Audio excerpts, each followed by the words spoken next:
Okay. Welcome, Armando. Nice to see you again. You too. Are you doing all good? Good, good. Yeah, it's good to see you too, Jiaoshi. Nice to see you. Nice to see you in the open air with good weather. Yeah, it feels great. Yeah. Mm-hmm. So, would you like to introduce yourself a little bit? It's better. Yeah, sure. Mm-hmm. Yeah, so my name's Felipe.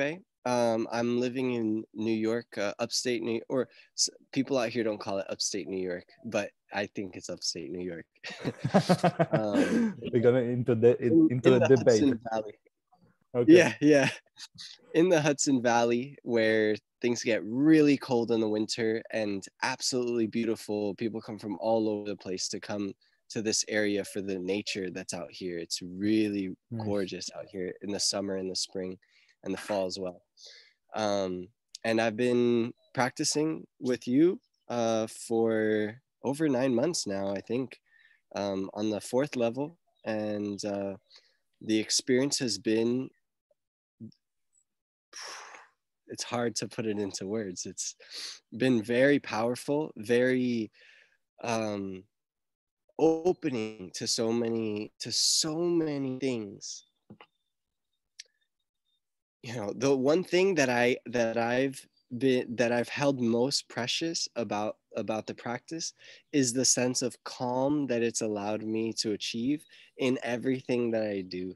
Mm-hmm. And that to me has been the most incredible gift, is just to watch myself grow this sense of calm that is less you know that doesn't beg for things, that is not driven so strongly to like want, which has been a really good for me, because I was chasing a lot, and that chase was causing a lot of mistakes, a lot of disturbances that are just not necessary, and things have just been flowing so much smoother since I started your practice. So yeah, I'm really grateful for all of it. Yeah. Mm-hmm. Very good. And I want to spend one word in the words calmness that you say, because I think many people maybe get into this kind of path because they want to quiet a little bit the mind.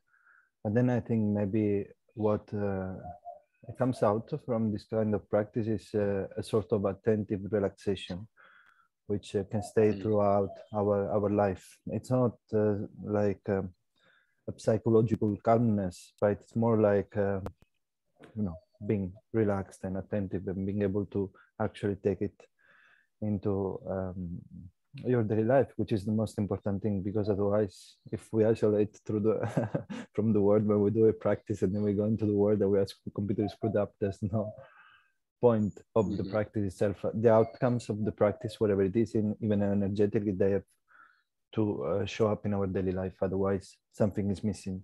That's why being practical, it's a very important thing. And we were starting, before we started the conversation, with something that it is very precious and very important for me, which is the fact of staying practical, especially in this kind of metaphysical things. And I ask you, let's record this, because it's actually the nitty-gritty of many things that I try to say. So if you can go back to that topic you were touching, I would like to hear your opinion and maybe having a discussion about this. Yeah. So I've spent a lot of time reading philosophy, reading metaphysical philosophy. I was telling you, I went to college for philosophy, and that was what captured my attention the most, was the metaphysics. And in these last 9 months that I've been practicing with you and learning from you with the Wheel of Life video meetings that we've been having, studying the Wheel of Life, all these things, I can see now how confusing it can really get to dive into the metaphysics if you don't have a good grounding in this ability to be present, right? This ability to be attentive and hold an attentive relaxation. Without the right practices, when you're diving into the thinking about it, you're in the mind, but you're not actually experiencing it. And that has been a big game changer for me, is to have these methods that you offer that allow you to have an experience of what the thinking will never be able to get you to. It might paint a nice picture and point you in a direction, but be you'll never meet it properly until you have that experience of it.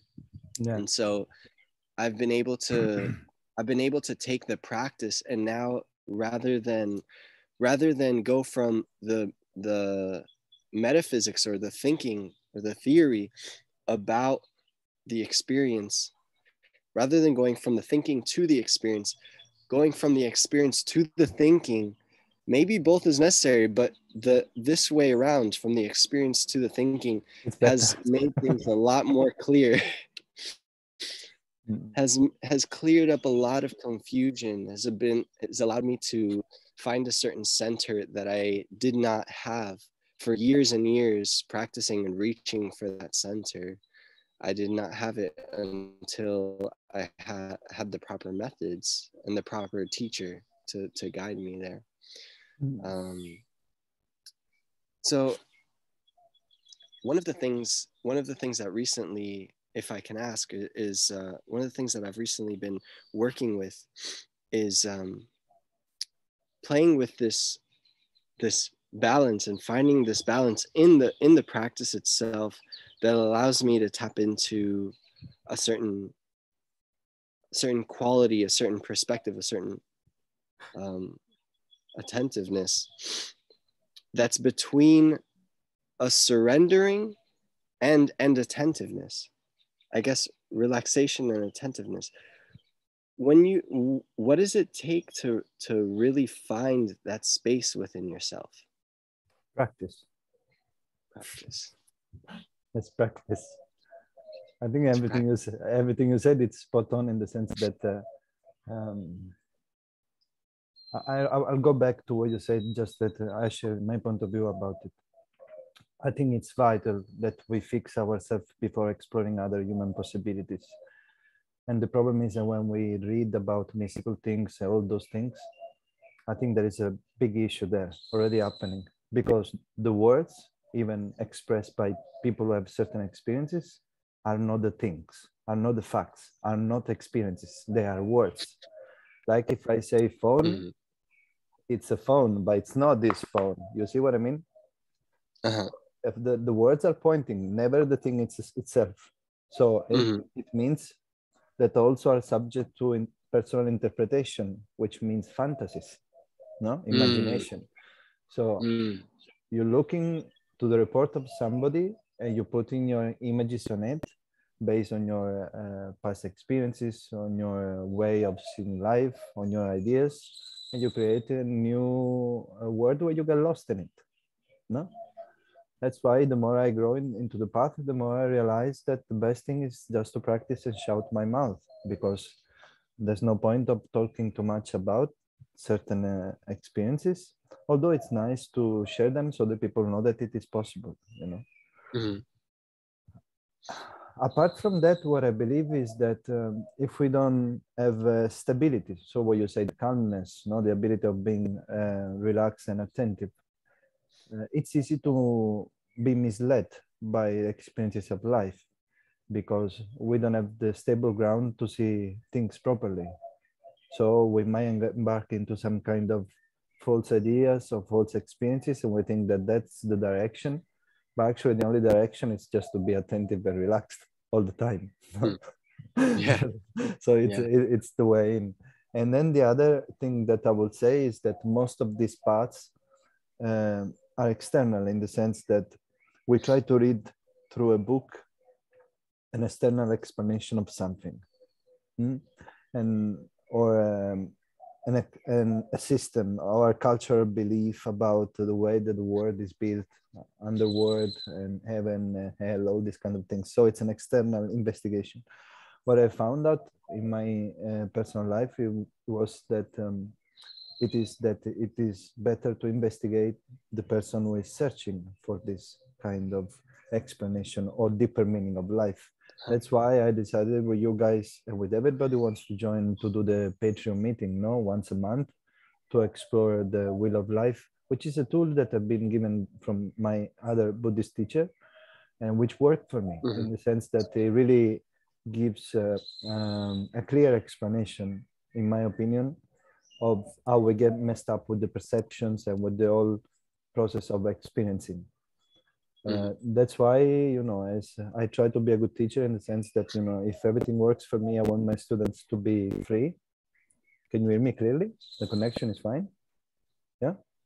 So yeah, I can. I try to put on the table things that worked for me. And in my experience, having even an intellectual understanding of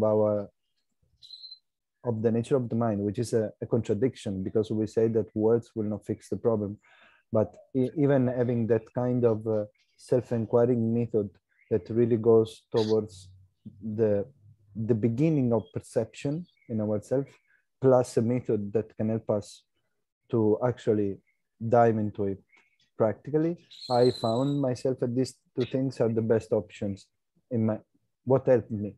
So because I try to be a good teacher, I try to put what it is available to me, things and tools that I learned and keep on learning, and I put it on the table so that we can have an intellectual explanation, but also some practical system. The intellectual explanation will be the wheel of life. I'm going to put the link on this video below so people can find the Patreon page. The practical method is the Gong for me. Those were the two things that really helped me in my life. And, you know, I started very young, my personal search, believing that the world couldn't be just this mess. There was something more magical about it. And then I started to explore drugs, almost of any kind, to mess up with my perceptions and see things from a different perspective. And then I ended up even taking ayahuasca 5 times, peyote a couple of times with the proper people. And then I became a Buddhist practitioner following a teacher. And that tool, the wheel of life, was, in my opinion, the highest and best thing that I could share with others so that we can have a different perspective of lives. Because in life, it's all about perspective at the end of the day. Two people in the same room, they can say the room is big, the other one could say the room is small. It's just the way we see things. And then I ended up doing Gong, which was a very practical thing. So no beliefs, nothing like that. And I liked what you said, going from the experiences to the conversation with your teacher or your instructor, no, to verify how things are. Because I think that's the best approach. We have to be skeptical. We have to find out for ourselves, because there's no point of me telling you, Felipe, loads of stories and my experiences. What's the point? They are not yours. So it's just, I'm selling you a product. They can be told, you know, just to give you an idea of what it is possible to achieve in one sense, but they will not change your life unless you do it, unless you practice.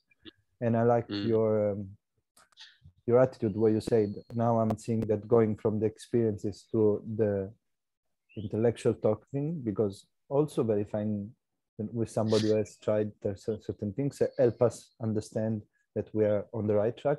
I think that's the best approach. Yeah, agreed. Yeah. Well, coming back to a more practical question, there has been some things that have come up for me in the practice that that come and go. So I've seen that throughout this journey, it's constantly changing. Sometimes I journal about my experiences in meditation, so I can kind of get a sense of what's going on with me, how am I dealing with it, and what I'm experiencing, how am I feeling, all these things. And so this tension I've spoken to you about before, I've had some tensions in a particular area in my back, and sometimes it moves, the tension, but it comes and goes. There's some days that are better than others. I was wondering if maybe in some of the earlier, like level 1, for example, maybe some of those movements could help me relax that tension before going into the meditation. 100%. I still do some of those moves, and I love teaching that practice actually at the first level, because it's really about opening the body completely, especially due to the lifestyle that we have, you know, sitting on the chair, working on the computer. The body can become really stiff. And also, it affects the way we operate on a mental level, because, you know, if you think about, a nervous person is usually quite tense. So a fearful person is like this, a relaxed person is open. So there is definitely a very simple relationship we can see there, no? So now we're getting relaxed. We're getting nice. I know. I'm over here like this. So definitely I would say that you could do certain moves. You know, I would tell you, well, you know already, because you did the first level, so you know certain exercises they work on a specific areas, because at the end of the day, first level goes from the top of our head till the tip of our toes. You know, we exercise everything, if you remember, no, a little bit. And you just can take some of those exercises and just do them, you know, maybe when you do a break.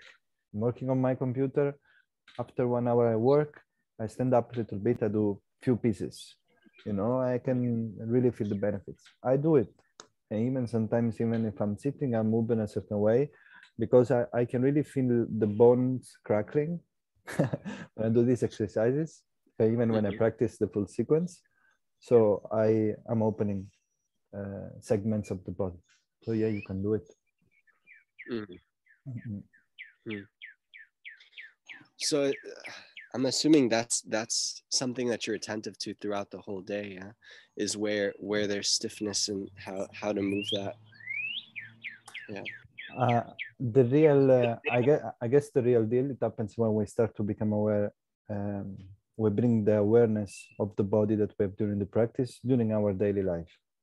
That's why, even if you remember in the free basic exercise, when I say about the alignment, and I say you can even do it while you're queuing at the supermarket instead of complaining. No, you bring the attention on your body, you open the segments, and you relax. I don't know if you remember, no, in that video that you have on my website. I do. Yeah, free basic exercises. You sign up, you get there, you see this video. And definitely, well, in my experience, it has really become an anchor to feel my body throughout the day. In the sense that when we talk about just be quiet, the body has become a vehicle for me to do that, listening to the way I'm sitting, to the way that, you know, my energetical experiences are happening, because we have to understand that the more we grow into the path, the more the body, you're still doing level 4, you will be starting level 5 next month, right? But when we start to move, well, already level 5 and 6, we create the dantian. So we start to have some, we might have some experiences, practical things that you feel down there, right? But when we go to the advanced programs, it really goes like this. And the perceptions of the body, they change in the sense that throughout the day, we might have those sensations appearing. So for me, listening to those sensations, listening to my body throughout my day, it really helps me to live out of the psychological thing happening, no? And the more you get stable into this, the more the mind becomes calm, in the sense that you use the mind when it is needed, and it's not running the business all the time. You know, it's right there. You can just sit and enjoy your perception of the body, and you know, your energetic sensation, and you can be 100% fine, even ecstatic. You know, it really depends how intense can become your things. So for me, it has been a life-changing path in this sense, because it transformed the way that I experience life and the way that I interact with it and what I'm able to do in it. And it is a practical thing. So definitely I would say the real deal is, the more we grow, the more in the path, the more we bring that awareness in our daily life. Whether it is about our calmness, relaxation of the mind, whether it is our sweetness of the emotions that we have during the practice and we bring it into our daily life, whether it is the relaxation of the body that we bring it throughout the daily life. This is what I would say. Yeah. Okie dokie, Felipe. Well, if you want, I don't know if you have another question, but we're gonna stay together for 5 more minutes if you want, and then I'm gonna go have a breakfast, and then we have a meeting, the Patreon meeting for today. So we will close in 5 minutes. I don't know if you want to close saying something or have questions. Let me see if I have any more questions here. It's so mandatory, yeah. It's really good. Yeah, I know. Talking about some interesting stuff, in my opinion. Yeah, honestly, that was a lot. You answered a lot with everything you spoke about. You answered other questions that I had. That was really good. So thank you, Jiaoshi. I appreciate it. Oh, thanks to you, Felipe. It's a pleasure for me to have, especially when we mature, because with some students, I throw stones at them. Sometimes I don't even accept them because, I don't want to have problems. So when we manage to mature and, respect each other as human beings, I love this friendly kind of relationship because I think that the good authority system is really a mess. I prefer that we talk and we share. We are just in different moments of life, but there's no a life that is better than the other one. If I think yesterday I said this thing to somebody, if the Pope dies or the bird dies, life doesn't make a difference between the two people, the two things, the two beings, right? Yeah. It's us because we have lots of self-importance or this kind of rubbish thing. But according to the life, it's just, one thing going or the other thing going, it's the same thing. Yeah. Right. At the end of the day, no? So thanks to you, and well, we will see in 1 hour because we're gonna have the meeting with the Patreon supporters, and we're gonna have actually an open meeting. But I really appreciate being here with you and talking about this stuff. Thank you, Jiaoshi. All right, I'll see you soon. Yeah, see you soon. Bye. Bye.